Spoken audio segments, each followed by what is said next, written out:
I'm taking it slow, but I just want more. I'm taking it slow, just go with the flow. I'm taking it slow, but I just want more.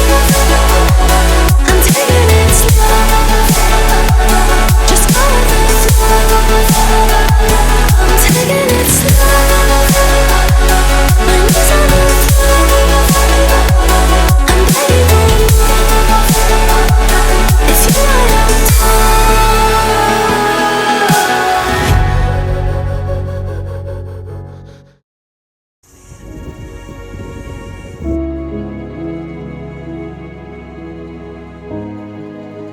Hey everyone, thanks so much for watching. Welcome back. We're just in this amazing cove that we've found. Going for a walk through this cave here. Just done a check on the viz and it's looking pretty nice. Just had a little bit of a swim around here, but plan is to go a bit further out. And yeah, just in this amazing little secluded beach. Yeah, plan is to have a bit of a dive around here, see if we can get anything for dinner or for the next few meals, and if not, the weather is actually supposed to be turning pretty bad later on in the day, so what we'll do is we'll probably leave here and go to another spot we had in mind down the coast a bit. Yeah, let's get into it. The conditions at the first spot were pretty unreal. Clear blue water and barely any swell. It was just one of those days, you know, where just being in the water felt incredible. But despite these kind of perfect diving conditions, there wasn't much happening on the fish front. No real decent fish around and no sign of crays either. That being said, it was teeming with life, this area. Some interesting reef structure and a few cool schools of fish along the way. So instead of just focusing on the catch, I just took some time to film this amazing area.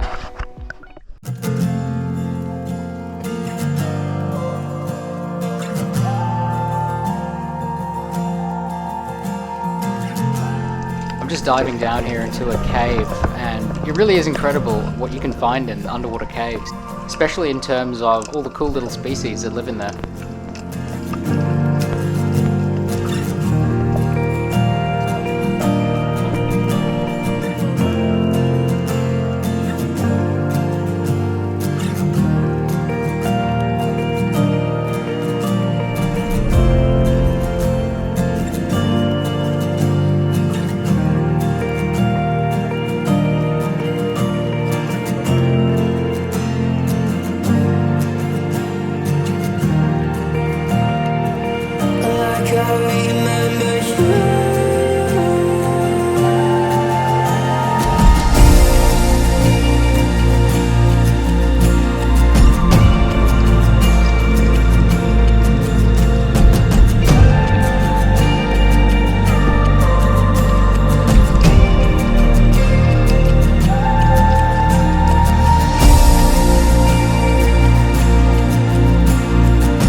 That weather that was supposed to turn bad actually lasted for a good few days and kept me out of the water, but when it did clear, I was able to get to this next spot further down the coast and the conditions had completely changed and I managed to have an awesome dive with some amazing catches. As I jumped in at the next spot, I'm just making sure here to tuck away that reel line, something I always do in kelpy areas like this to avoid it just, you know, getting caught on the kelp or rock or anything. And these kelp forests here were pretty unreal, just huge, swaying in the current and full of life. I'd seen a lot of smaller snapper on my way in and things were looking pretty promising. As I dived down into the kelp, it just felt like dropping into another world. There were huge strands swaying in the current and it was creating kind of the perfect cover for snooping. So I start kind of creeping over boulders, hoping to spot a snapper, but as usual, my snooping skills weren't quite up to scratch, and I ended up spooking a few before I even got close. So after a while of that, I decided to change tactics and go with the old reliable kinnerburley, so just breaking off a few here and chucking them over a ledge. And I'm glad I did, because this one paid off pretty massively, kind of. So to mark the spot, I'm just diving down here and tying off my float to a bit of kelp. Loose knot, so it's not going to rip out the kelp when I need to move on. It's just a good way of kind of getting your bearings in places like this, where it can be very easy to lose the spot of your ground bait.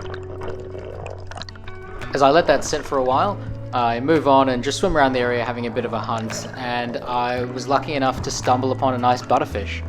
Kind of hard to see here on the camera, but he's just tucked away in this kelp on that boulder, and I'm taking aim and I'm kind of tossing up whether to shoot or not because I don't want to blunt my spear, but I take the shot.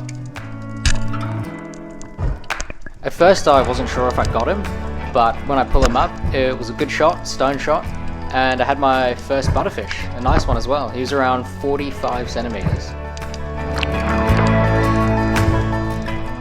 He was paralyzed by the shot, but I could see the eye moving, so I just got a quick knife in the brain to stop the fish suffering more than it has to. And I know this would look weird, all my excitement about a butterfish, but it was my first and I was absolutely stoked. Awesome, that's a really nice fat butterfish. It's actually my first ever butterfish. I see other Spearos seem to see these all the time, but this is probably the second one I've seen, so awesome, absolutely stoked with that. So chuck him in the float boat and go and check that kinnerburley outset, and it was a big surprise when I got there. I chose this area because it had this nice little corridor to creep along that looked down onto the spot, and I'm being a little bit noisy here, but as I creep over around the corner, I see a big snapper sitting there on the burley, but he darts off pretty quickly.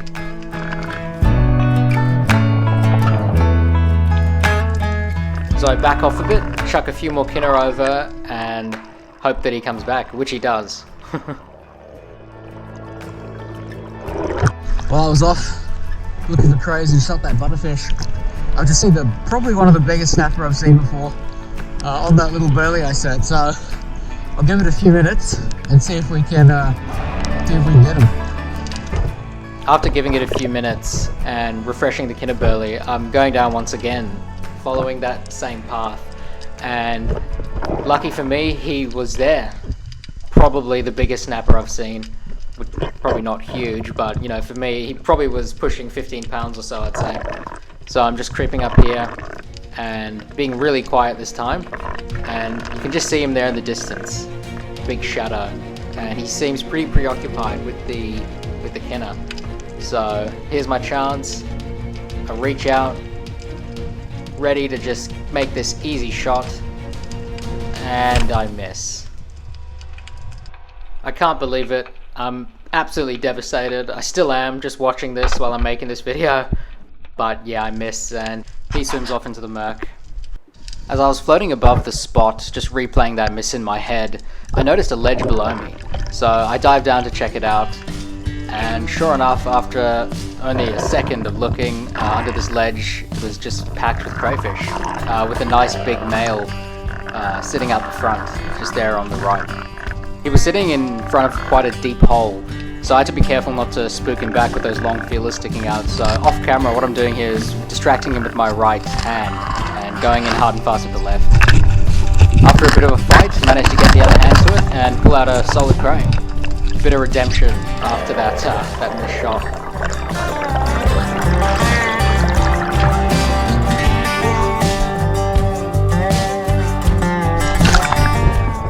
Pretty much as soon as I got to the surface, I was stoked to have him in the bag, but he was trying to get some payback on me, digging his killer claw into my hand there, and yeah, that hurt a fair bit, but luckily it wasn't a massive one, so it wasn't too bad.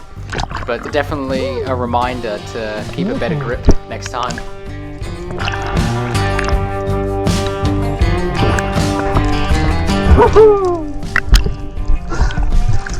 awesome. I was, yeah, that was the burley spot. I saw this cliff as I was just about to give up where I missed that big snapper. Yeah, look at what we have here. So chucked that cray in the float boat and carried on with the dive.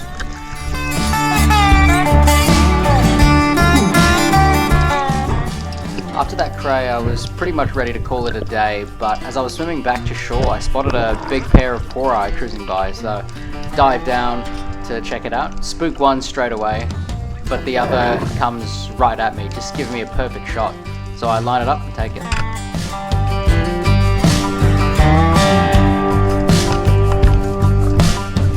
It was a headshot, but not a stone shot, so tried to pull it up quickly and get a knife into the brain.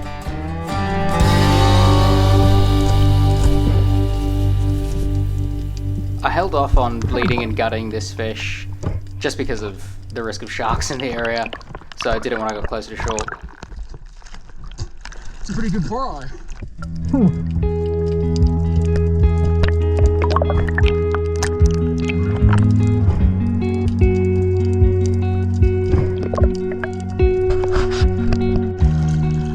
And that wrapped up an amazing dive with a pretty solid haul. Crayfish, butterfish, and that nice porae to top it off. That was a pretty awesome dive. It was just one of those special ones, you know. So got that nice cray. So he's pretty good, big male. That'd be really nice. Butterfish, my first ever. So really stoked with that. Nice fat one as well, and this nice porae. So yeah, it's a pretty decent haul for me.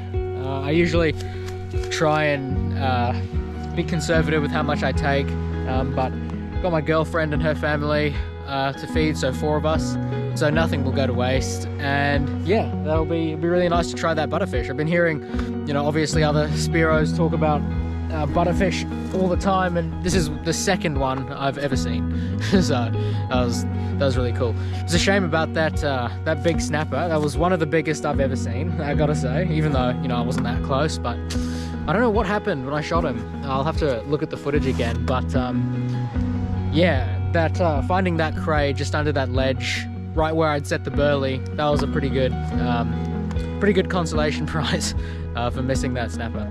So yeah, all in all, really happy.